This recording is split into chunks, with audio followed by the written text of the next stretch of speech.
Hello guys, आज चाहिँ म र मेरो बहिनी खाजा खान निस्केको थियौँ। अनि हामी चाहिँ गयौँ लक्कीपुरतिर लाफिङ खाने भन्दै थियो बहिनीले चाहिँ। अनि हामी त्यहाँ एउटा खाजा खाने ठाउँमा गएर खायौँ लाफिङ। हामीले चाहिँ मिक्स लाफिङ मगाएको थियौँ। ऊ चाहिँ पुरा नेलको फ्लेक्सिङ हानिरहेको थियो कि यसो टेस्ट गऱ्यौँ लाफिङ।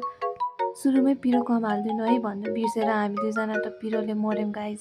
मेरो फेस त पुरै रातो भइसकेको थियो क्या पिरोले त। अनि हामीले पानीपुरी पनि मगाएको थियौँ। खाइसकेर चाहिँ हामी फेरि आइसक्रिम खान गयौँ। कस्तो गर्मी थियो, त्यही माथि पिरो नि भइरहेको थियो। हामी चाहिँ बाटोमा आइसक्रिम खाँदै मजाले आइसक्रिमको मजा लिँदै हिँडिरहेको थियौँ। त्यसपछि चाहिँ हामी फेरि पुग्यौँ बेकरी केक खानको लागि। उसले त 2टा केक खाने भनेर त मलाई चाहिँ अगाडि नै थाहा थियो कि हामीले 2टा केक खान सक्दैनौँ भनेर, नभन्दै यो एउटा धरि हामीले खान सकेनौँ पुरै। चाहिँ फेरि खुब कन्फिडेन्टको साथ 2टा केक खान सक्छ भनेर भनेको थिएँ कि सुरुमै। केक खाँदा खाँदा लिप ग्लस पनि मेटिसकेको थियो अनि फेरि लगाएँ मैले चाहिँ। त्यसपछि चाहिँ हामी तालचेखेल गयौँ। त्यता चाहिँ हामीले एउटा दिदीलाई भेट्ने सोचेको थियौँ, तर दिदीको चाहिँ ढिला छुट्टी हुने भएर दिदी चाहिँ आउन ढिला भयो। अनि बहिनी र म मात्रै त्यता एकछिन हिँड्यौँ।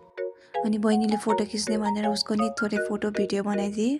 अनि त्यसपछि ठ्याक्क बहिनी जाने दिदी आउने भइरहेको थियो कि यहाँ। अनि दिदीले चाहिँ क्यामेराम्यानबाटै फोटो खिच्नुभयो। अनि हामी एकछिन त्यतै गफ गर्दै बस्यौँ, टिकटक बनायौँ। अनि लास्टमा चटपटे खाएर घर फर्क्यौँ। घर फर्किने बेला चाहिँ पानी परेको थियो, त्यही भएर भिज्दै घर फर्किएँ। Thanks for watching.